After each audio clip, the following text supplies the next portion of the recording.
Let me ask you something real quick. Have you ever looked at your life, not Instagram life, not highlight real life, but real life, and thought, damn, I'm doing everything right. So why does it still feel like I'm stuck? Because that thought right there, that's the moment most people either wake up or quietly accept a ceiling they'll never break through. And here's the uncomfortable truth nobody warned us about. You don't stay broke because you're lazy. You don't stay average because you're stupid. You stay stuck because you're thinking exactly the way you were trained to think. Middle-class thinking. Safe, polite, responsible, and quietly expensive. I didn't grow up dreaming small. None of us did. But somewhere along the line, ambition got swapped out for comfort. Risk got replaced with rules, and freedom got traded for, at least it's stable. This video isn't about hating the middle class. It's about the exact moment I realized that thinking like it was costing me my future. And if you're between 18 and 30 watching this right now, what you do with this realization will compound harder than any stock ever could. So let me take you back to the moment everything snapped into focus. Point 1. The lie that sounds like advice. Growing up, the advice sounded reasonable. Get good grades. Get a stable job. Save a little. Don't mess it up. Very Swiss, very tidy, very by the book. And look, I respect that mindset. It's efficient. It's clean. But here's the thing they don't tell you. That advice was built for a different economy, a world where wages rose with productivity, where pensions existed, where one income could buy a house, raise kids, and still leave room to breathe. That world? Yeah, she's gone, mate. But we're still following the rules like they're gospel. I remember doing everything right and still feeling behind. Working hard, saving money, avoiding risk, and somehow the finish line kept moving. That's when it hit me. Middle-class thinking doesn't ask, how do I win? It asks, how do I avoid losing? And those two questions lead to wildly different lives. One builds wealth, the other just delays regret. Point 2, security isn't safe anymore.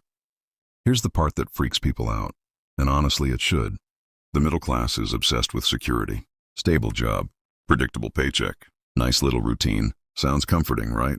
But let me hit you with something slightly uncomfortable. A single income stream is not security, it's dependency. If your entire financial life depends on one employer, one role, one paycheck, that's not stability, that's fragility. And no one tells you this because it's scary, but fear doesn't disappear just because you ignore it. Inflation doesn't care how hard you worked. AI doesn't care about your degree. Layoffs don't care how loyal you were. Security today isn't about playing it safe. It's about being adaptable. Wealthy thinkers don't ask, how do I protect this job forever? They ask, how do I make myself impossible to trap? That shift alone changed how I looked at money forever. Point 3, the moment I realized I was playing defense. Here's a wild thought.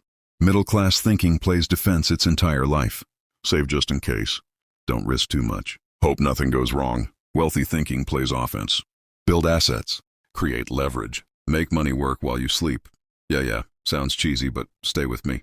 The difference isn't intelligence. It's orientation. I remember looking at my bank account one day. Not broke, but not free either. And thinking, if nothing changes, this is it. Same routine, same stress, same ceiling.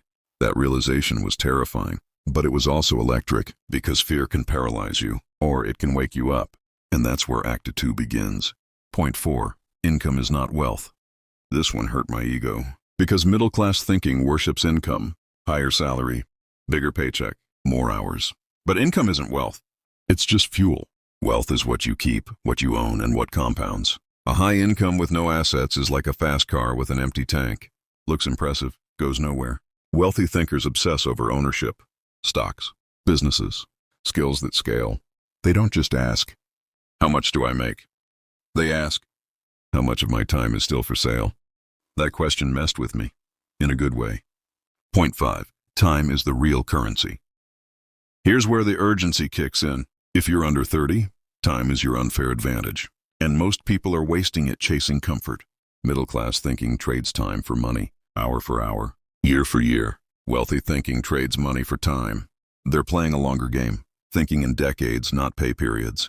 And yeah, sometimes that means short-term discomfort, working when others chill, learning when others scroll. But the payoff? Freedom, not someday, not retirement, but options, early. And once you taste optionality, you never want to go back. Point 6, risk isn't the enemy, ignorance is. Let's talk about risk, because this is where people freeze. Middle-class thinking avoids risk at all costs. Wealthy thinking manages it. Big difference. Not gambling, not YOLO nonsense.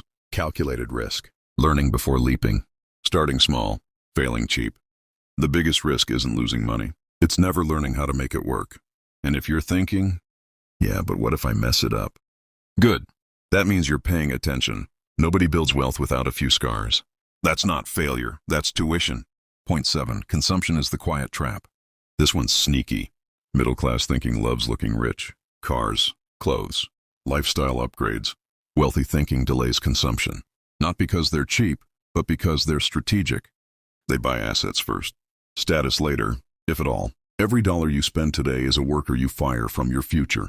Let that sink in. I'm not saying live like a monk. I'm saying know the difference between pleasure and progress.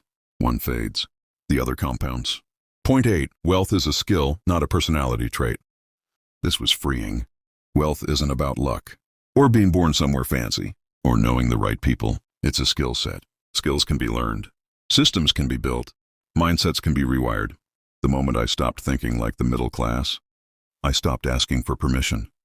I stopped waiting to feel ready. I stopped outsourcing responsibility, and I started acting like the CEO of my own life. Not perfect, not fearless, but intentional. Point 9. You don't need motivation, you need a system. Motivation fades, systems stay. Middle-class thinking waits to feel inspired. Wealthy thinking builds structure. Automatic investing, clear goals, rules for money, not vibes. Once the system is in place, emotions matter less. And that's the secret. You don't win by being smarter. You win by being consistent longer than everyone else. Point 10. The cost of doing nothing. Here's the final gut punch. Doing nothing is still a decision. Inflation will keep moving. Technology will keep accelerating. The gap will keep widening. 5 years from now, you'll either be grateful you started or furious that you didn't. There is no neutral. And the scariest part, middle-class thinking feels safe, right up until it isn't. Here's the thing. Once you stop thinking like the middle class, you can't unsee it. Every purchase looks different. Every job looks different. Every decision feels heavier, but clearer. And the next question becomes obvious. Okay, where do I actually start? That's exactly what I break down in the next video. No jargon. No embarrassment.